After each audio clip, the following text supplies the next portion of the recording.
Hey guys, this is part three. Again, I think we've talked about the same things. Human population has a directly correspond increase in human population and increase in human needs um, directly corresponds to the loss of forests. So we're going to look at a couple of other things. This part is very, very important as global temperatures rise and rainfall levels go down. There's more and more dry leaf material on the forest floors, as well as like in grasslands and all of that stuff. So you're basically creating kindling. And we've also talked about this part when you have monocultures and also temperature change. Certain kinds of, I think in the certain kinds of insects, thrive better and they hollow out trees. In the previous chapter, we talked about um, the emerald ash insect beetles that actually kill off the plants, the ash trees, and they usually have shorter lifespans if you have longer and harsher winters. But as temperature increases and winters get more mild, these things have longer lifespans and better gestation periods, lay more eggs, and then you have larger amount of insects that can bore into the plants. California has been a victim of the pine bark beetle, which pretty much killed most of our pine trees. So in the United States, we have a very aggressive way of, and we are very good at it also, of fire management. So what they usually do is do control burn. So are in the perimeter of the forest, in the perimeter of the grasslands, or any kind of forest / tree infested area.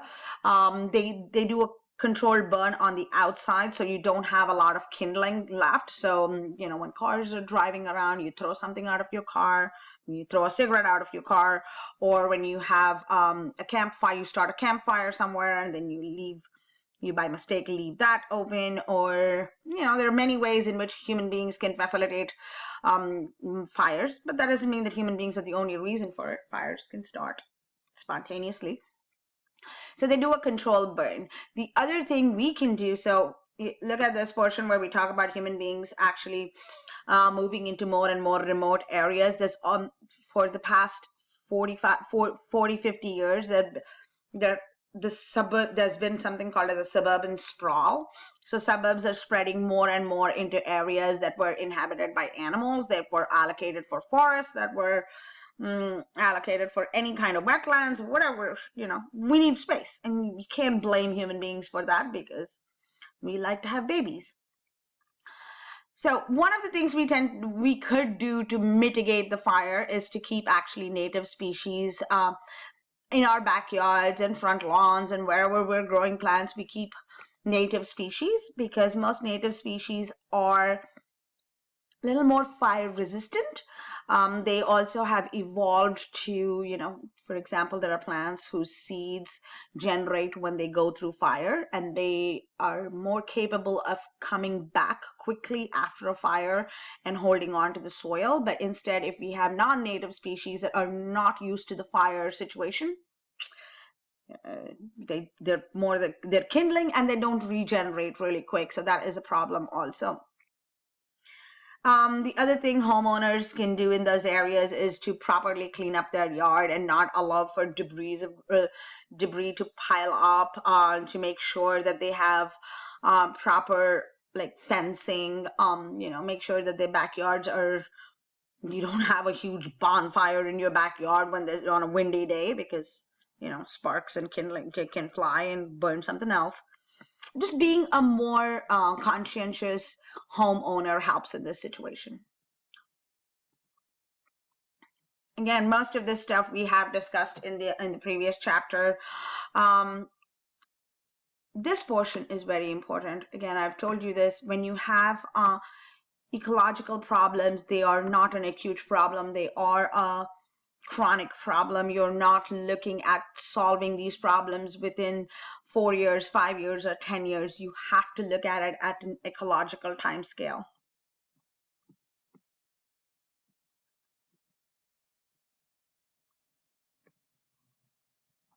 Again, all of these things require ecosystem management. Please make sure that you kind of memorize these points.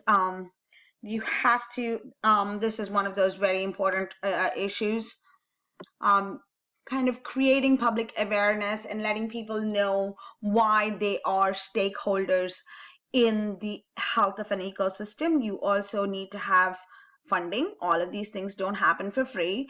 So when you need funding, unless people feel that they are stakeholders in the ecosystem and the health of the ecosystem directly corresponds to the health of the human population, they're not willing to go out of their way and lose money today so that something is going to happen 15 years from now, unless they know that there is a direct correlation between the health, not a correlation, a direct cause and effect relationship between the health of the ecosystem and their own survivability. Grasslands, I think we've had a very good talk about this in the past when we talked about the plains of the United States, and as well as where grasslands have been converted into farming areas, and when they're over farmed and the land is not properly taken care of, we could have the Dust Bowl. So just kind of brush up on your information about the Dust Bowl, and any kind of essay on this you should be able to do a very good job of. Dust Bowl.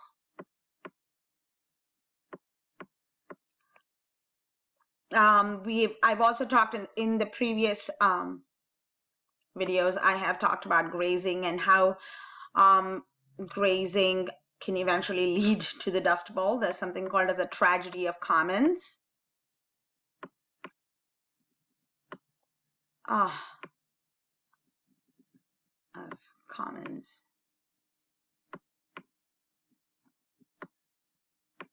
So everybody knows the story of like Cliven Bundy, right? The federal government allows you to graze your cattle on federal land, and you're supposed to pay a certain amount of money, so the federal government comes in and replants that area and make sure that the conditions are right. Certain areas are quarantined because the grass is still growing.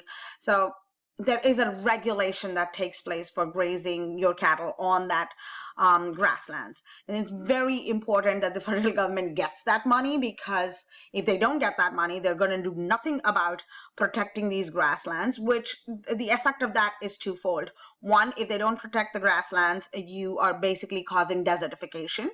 Two, if they don't protect that grasslands, the farmers who are paying a fraction of what it would cost them to buy grazing material, to buy grass, to buy hay, will be very, very disadvantaged. So it is. And what do we mean by tragedy of commons? Anytime you have a land that's used by the public at large, nobody actually takes responsibilities for maintaining those lands just because it is public property.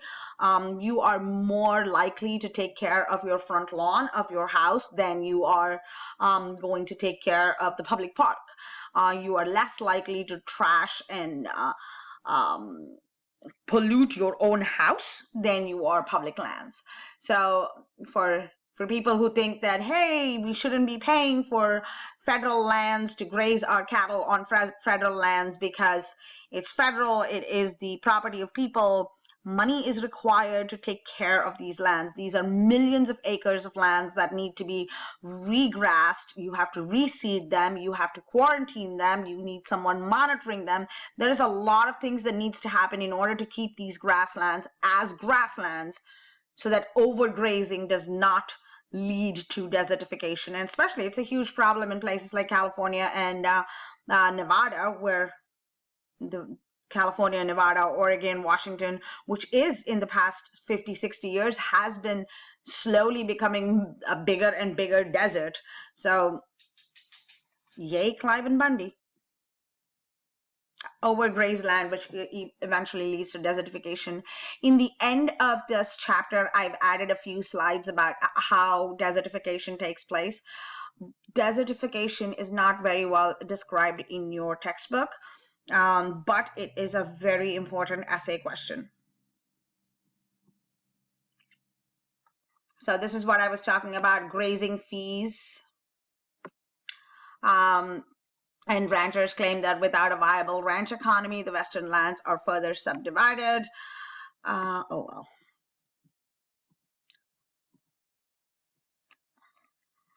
So when I said that certain parts have to be quarantined and not allowed, and you don't allow the animals to graze on that land before once you see them, and then and so that the grass has a little bit of a chance to come back, because animals will eat them nonstop.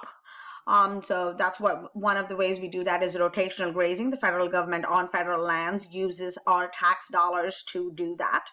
Not our tax dollars. We don't have to pay for it. People who have cows and buffaloes, they have to pay for it in terms of grazing fees. Again, was talking about the Southwest, which is where Nevada, Arizona, California is. And then it's also what type of species that you raise also makes a difference. But at present, we are not doing any kind of bison stuff.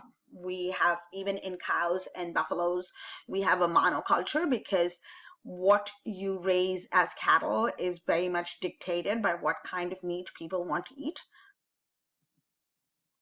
This gives you an idea of soil degradation. And you will notice that a lot of a great percentage of soil degradation is directly related to grazing. Okay, it's rotational grazing. You can see how they block off the land.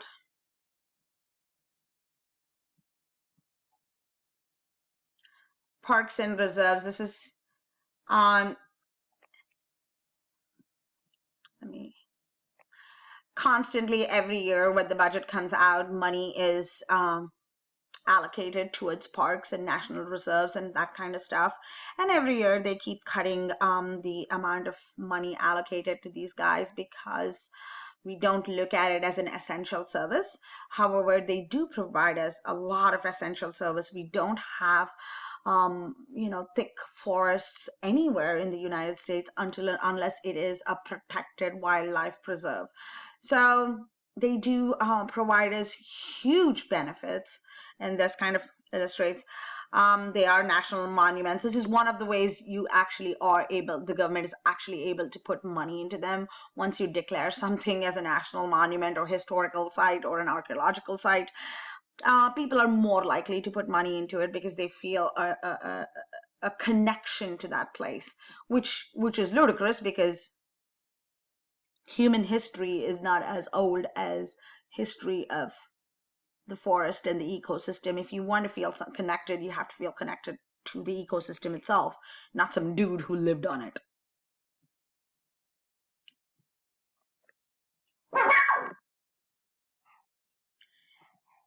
So this is very interesting. In most developing places, parks, developing countries, underdeveloped, whatever you want to call them, these parks exist on paper. There is actually no park. There are no, that's not true. For example, in India, they have the Corbett National Park, which is well preserved. Again, in a developing country, a park is only going to be preserved if it is a tourist attraction. They just don't have the money for it.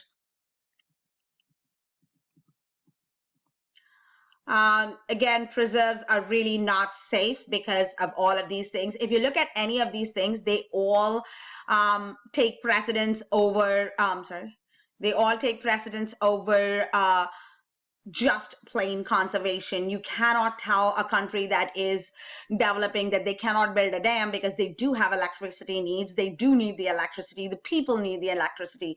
So at the end of the day, it comes down to how we prioritize, regulate, and also invest in it. Again, like I said, unless the public feels like they are stakeholders in that ecosystem, they are not likely to actually, put money into it. Even as tourists, the flip side of tourism is this part, is the overuse by public. And